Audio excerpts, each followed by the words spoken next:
Hello friends, knowledge hub में आपका स्वागत है। मैं हूं राजेंद्र मालवी। आज हम देखने वाले हैं सी प्रोग्रामिंग लैंग्वेज में कॉन्स्टेंट्स। कॉन्स्टेंट्स क्या होते हैं, कितने टाइप के होते हैं और कैसे उनको हम सी प्रोग्रामिंग लैंग्वेज में लिखते हैं। सबसे पहले समझते हैं कॉन्स्टेंट्स। कॉन्स्टेंट को यदि हम देखें तो कॉन्स्टेंट्स ऐसी वैल्यू होती है जो चेंज नहीं होती। मतलब पूरे प्रोग्राम के दौरान उसकी वैल्यू क्या होती है, फिक्स होती है। एग्जीक्यूशन के दौरान उसकी वैल्यू चेंज नहीं होती है। ये बिल्कुल वेरिएबल का अपोजिट है। जैसे कि मैंने लास्ट क्लास में आपको बताया, वेरिएबल ऐसा मतलब वेरिएबल क्या होता है, वेरिएबल जिसकी वैल्यू चेंज कर सकते हैं। मतलब उसकी value change throughout the program, हम कभी भी उसकी वैल्यू चेंज कर सकते हैं, उसको हम बोलते हैं वेरिएबल। उसकी वैल्यू वेरी करते रहती है।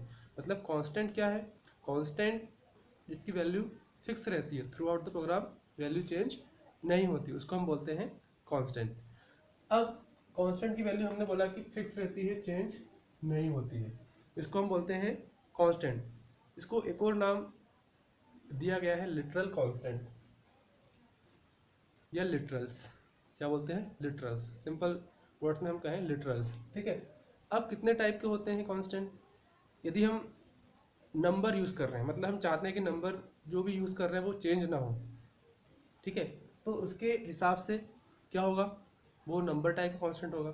यदि हम मान लो कैरेक्टर ले लिया हमने और उसकी वैल्यू चेंज ना हो, तो वो क्या हो जाएगा, कैरेक्टर कांस्टेंट। जैसे ए बी सी डी, कोई भी हमने कैरेक्टर ले लिया, तो वो क्या होगा, थ्रू आउट प्रोग्राम चेंज नहीं होगा।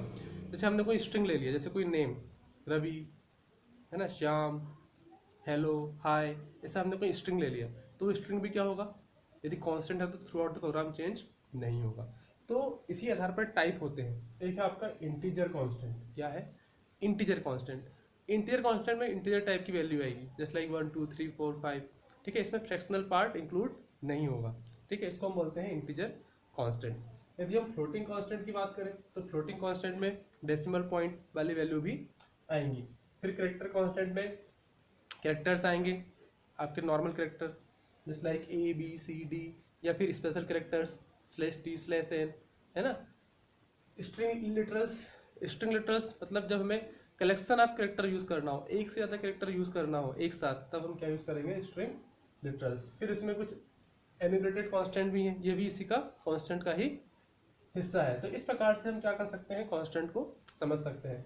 अब एक और बात है जो आपको माइंड में रखनी है, कांस्टेंट सी प्रोग्रामिंग में क्या होते हैं, वेरिएबल जैसे ही ट्रीट किए जाते हैं। मतलब इनको वेरिएबल जैसा ही समझा जाता है सी प्रोग्रामिंग में। लेकिन एक फैक्टर है, वो क्या है कि ये जो है इनकी वैल्यू हम चेंज नहीं कर सकते, अदरवाइज कोई डिफरेंस नहीं है। जैसे वेरिएबल की वैल्यू यूज़ करते हैं, वैसे ही कांस्टेंट की वैल्यू भी हम यूज़ करेंगे। बस एक डिफरेंस है कि कांस्टेंट को हम चेंज कर सकते हैं, ठीक है। फिर है, मैंने जैसे आपको बताया कि हम 1 बाय 1 कांस्टेंट की स्टडी करेंगे। तो स्टार्ट करते हैं हम इंटीजर कांस्टेंट से। इंटीजर कांस्टेंट मतलब होता है डेसिमल टाइप की वैल्यू। डेसिमल मतलब जिसमें 0 से लेकर 9 तक की वैल्यू हो। कहाँ से, 0 से लेकर 9 तक की वैल्यू को हम क्या बोलते हैं, डेसिमल वैल्यू, ठीक है ना। फिर इसमें ऑक्टल वैल्यू भी पॉसिबल है। डेसिमल वैल्यू मतलब 0 से लेकर 9 तक, ऑक्टल वैल्यू मतलब 0 से लेकर 7 तक। मतलब डेसिमल वैल्यू में टोटल 10 प्रकार के नंबर होंगे, 0 1 2 3 4 5 6 7 8 9, ये हो गया डेसिमल। ऑक्टल में कितनी वैल्यू होगी, ऑक्टल में 0 से लेके 7 तक, 0 1 2 3 4 5 6 7, तो ऑक्टल कांस्टेंट होगा।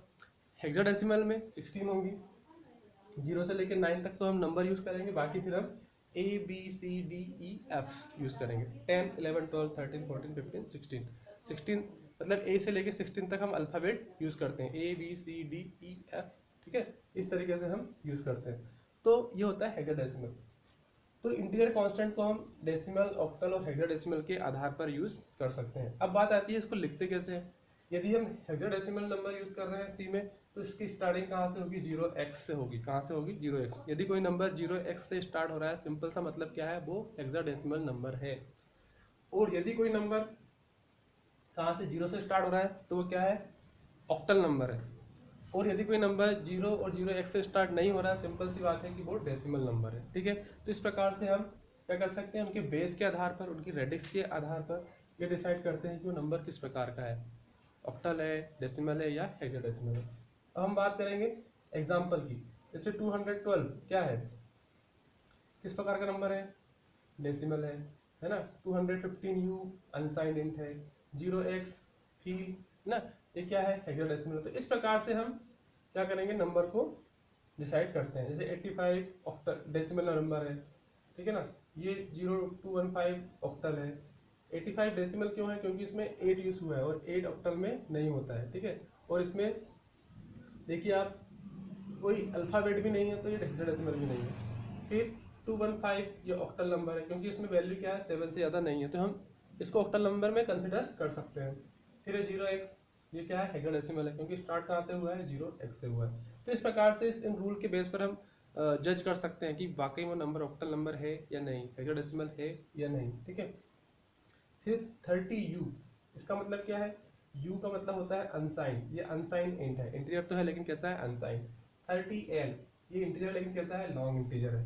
30ul मतलब अनसाइंड लॉन्ग है, ठीक है। इस प्रकार से हम क्या करते हैं इंटीजर लिटरल्स या इंटीजर कांस्टेंट को डिफाइन करते हैं। अब देखेंगे हम फ्लोटिंग पॉइंट लिटरल्स या फ्लोटिंग पॉइंट कांस्टेंट। यदि हम फ्लोटिंग पॉइंट कांस्टेंट की बात करें तो इसमें इंटीजर पार्ट तो होता ही है, साथ साथ में क्या होता है डेसिमल पार्ट भी होता है। इंटीजर पार्ट में हम क्या करते हैं डेसिमल पॉइंट को यूज करते हुए नंबर को लिखते हैं। इसमें क्या करते हैं फ्रैक्शनल पार्ट को भी हम इंक्लूड करते हैं। जैसे मैंने कोई नंबर लिया 3.4, तो इसमें इंटीजर पार्ट है और ये डेसिमल क्या है पॉइंट है, और फिर इसका डेसिमल का हिस्सा, तो ये क्या है 4 है, ठीक है। तो इस प्रकार से इसमें क्या करते हैं हम फ्लोटिंग पॉइंट को हम डिफाइन करते हैं। जैसे एग्जांपल के लिए 3.1459 ये क्या है फ्लोटिंग कांस्टेंट है। अब कैरेक्टर कांस्टेंट की बात करें तो कैरेक्टर कांस्टेंट को डिफाइन करते समय हम सिंगल कोटेशन मार्क का यूज करते हैं। उसको कैरेक्टर लिखते समय सिंगल कोटेशन लिखने से मैंने लिखा सिंगल कोटेशन सी। यदि आप सिंगल कोटेशन में कोई नंबर भी लिखोगे जैसे सिंगल कोटेशन 2, तो ये भी कैरेक्टर ही कहलाएगा, क्योंकि सिंगल कोटेशन में जो कुछ होगा वो एज ए कैरेक्टर ही ट्रीट होगा, ठीक है। फिर है आपका स्ट्रिंग लिटरल्स। स्ट्रिंग लिटरल्स क्या होते हैं, स्ट्रिंग लिटरल्स में कलेक्शन ऑफ कैरेक्टर, मतलब एक से ज़्यादा कैरेक्टर यूज करते हैं एक साथ। इसको हम डबल कोटेशन में लिखते हैं, डबल कोट्स। जैसे मैंने लिखा double quotes hello, double quotes hello friends. ये डबल कोट्स में कोई नंबर भी लिख दिया तो भी स्ट्रिंग ही होगा।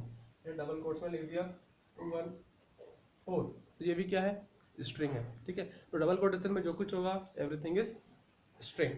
Now define constant. अब कांस्टेंट को डिफाइन करने का तरीका क्या है, तो कांस्टेंट को हम दो तरीके से डिफाइन करते हैं, एक तो हैश डिफाइन मैक्रो के द्वारा और एक होता है कॉन्स्ट कीवर्ड के द्वारा। यदि हम हैश डिफाइन की बात करें तो हैश डिफाइन द्वारा हम इस तरीके से डिफाइन कर सकते हैं। देखिए यहाँ पर देख सकते हैं हैश डिफाइन x5, तो मतलब x5 क्या है, यहाँ पर 5 क्या हो गया कांस्टेंट। दूसरा तरीका क्या है डिफाइन करने का, कॉन्स्ट कीवर्ड। इसमें मैंने लिख लिया यहाँ पर इंट, यहाँ पर लिखा कॉन्स्ट कीवर्ड है इंट a = 5, तो a क्या हो गया कांस्टेंट हो गया, जो वैल्यू 5 है क्या है फिक्स हो गई, अब चेंज नहीं होगी। मतलब दो तरीके से हम कांस्टेंट बनाते हैं, एक तो हैश डिफाइन मैक्रो के द्वारा और दूसरा होता है कॉन्स्ट कीवर्ड के द्वारा। तो इस तरीके से हमने सी प्रोग्रामिंग में कांस्टेंट को समझा। यदि किसी पॉइंट पर कोई डाउट है आपको तो आप कमेंट बॉक्स में लिखकर पूछ सकते हैं। Thank you for watching.